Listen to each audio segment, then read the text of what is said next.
What's going on, guys? This is boy KC Fowler, one half of the Fowlingers podcast, host of the Melanin Warriors podcast, bringing you yet another episode of Melanin Warriors. We're going to be talking about King Cetshwayo today. And before we jump into King Cetshwayo, I just want to say, my hearts and prayers go out to the families in Texas and Buffalo who lost loved ones to this senseless mass shooting stuff that's going on right now. Excuse me. It's a really touchy subject for me. But without further ado, let's go ahead and jump into this episode.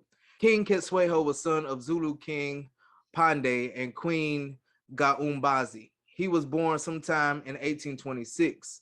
In 1856, he defeated and killed his younger brother, Buyazi, which was his mother's favorite son, at the Battle of Dandakusuka, which was a battle for secession of the Zulu kingdom. Almost all of Buyazi's followers were killed, including Cetshwayo's 4 other brothers.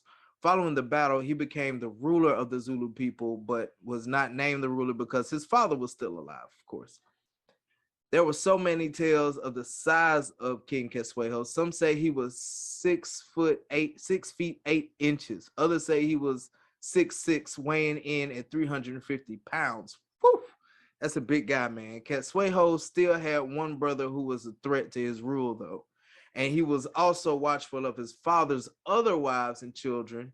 He ordered the death of his father's favorite wife and her children. Even though the children escaped, the youngest son was killed right in front of the king. So, basic story of, succession and things like that in a monarchy. It happened a lot. Unfortunate, but that's the way the world was right then. So we're gonna fast forward a little bit to 1872, where King Pandey died.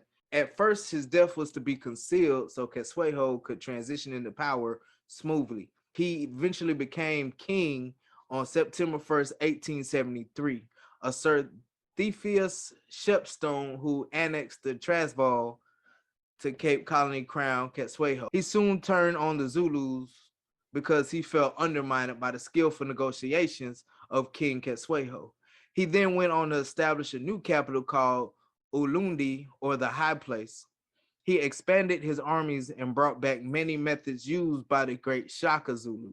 He also had empires, which is a Zulu word meaning war or combat, and was associated with anybody of men gathered for war. And he also equipped his warriors with muskets.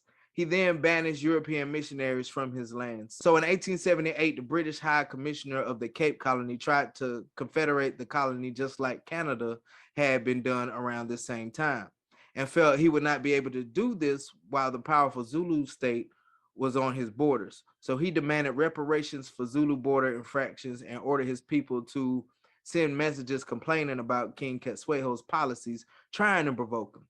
But Cetshwayo maintained his composure, considering the British his friends and being wary of their powerful army.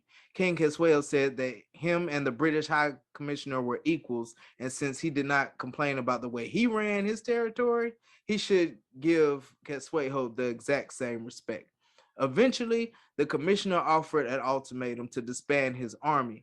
Being a true Melanin warrior, King Cetshwayo refused, and this right here begun the hostilities between the Zulu people and the British, guys.